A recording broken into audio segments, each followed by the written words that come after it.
Hi, my name's Isaac Shutt. I'm an estate planning attorney and I'm licensed to practice law both in Texas and in Wyoming. Today I'm going to talk about a question that I get all the time, and that is, how do I create a trust? Well, let's get one thing out of the way first. A trust is not just one thing. There are a million different flavors of trust. So first of all, the question's a little nuanced in that I need to know what kind of trust are we talking about, because there are just a million different kinds.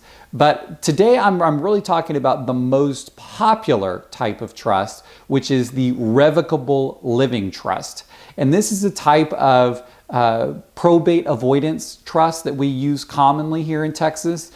And basically what the Revocable Living Trust does is sort of the job of the will, but it does the job of the will in a little bit better way, a way that offers a little bit more privacy, in a way that's a little bit more automated after you pass away so that you can avoid some probate costs and things like that after you pass away for your loved ones. So today's video, when I talk about how to create a trust, I'm really talking about a Revocable Living Trust. Now, the first thing is, as weird as it might seem, a trust is actually not a document. It's a really common misnomer. People think that, I went to an attorney to have my trust prepared, and they're thinking that is a document.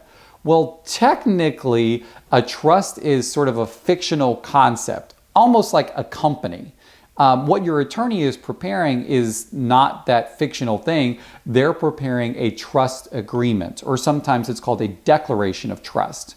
So it's a written document that lays out the rules of your trust. We sometimes use the analogy of, a trust is sort of like a company, and what the attorney is preparing for you is almost like the bylaws for your company.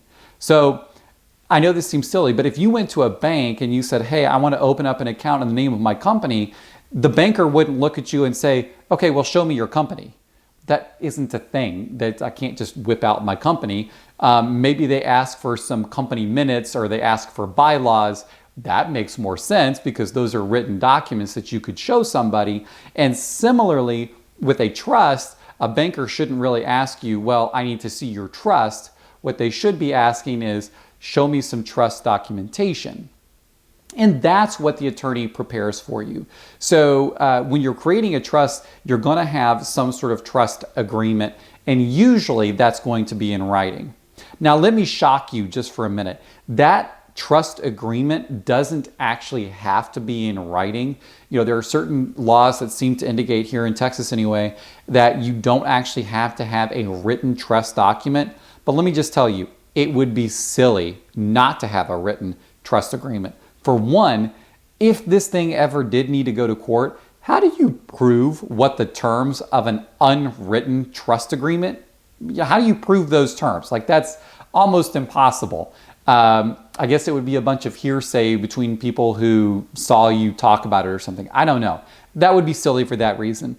And plus, Texas has a law that's called the Statute of Frauds. And the Statute of Frauds says anytime you're dealing with, or almost anytime you're dealing with real estate transfers, those transfers need to be in writing. So to comply with the Statute of Frauds laws, you're typically going to need to have a written trust agreement.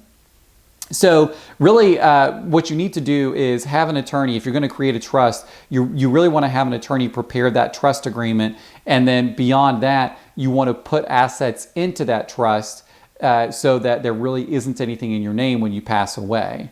So to answer the simple question, how do you create a trust? Well, you create a trust by having an agreement to have a trust relationship, usually in writing, usually done with a lawyer. You shouldn't be scared about that.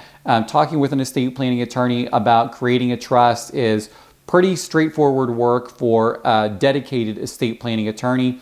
I know this video is super basic. This is not designed to be an in-depth video, but that's kind of by design. I don't want people to be overwhelmed or intimidated by trust agreements and all of the options that are available to them. That's my job. My job is to study all of those options and to look at all the cutting edge features that we can put into a trust agreement. You don't need to have all that figured out. all you need to decide is sort of how do you want people to inherit from you? Who do you want to inherit from you? Like, you just need to know what needs to happen. You just need to know the goal, the tools, and how we prepare the agreement. That really should be done by an experienced estate planning attorney. So I hope you found this video helpful. I hope you won't feel too scared to go see an estate planning attorney about establishing a trust for you. Estate planning attorneys like me think drafting trust agreements is actually a lot of fun. So don't be scared to go see an attorney to create one for you. And then they'll walk you through putting your assets into that trust to avoid probate and all that wonderful stuff. I hope you found this video helpful. Again, my name is Isaac Shutt. I'm an estate planning attorney licensed both in Texas and in Wyoming.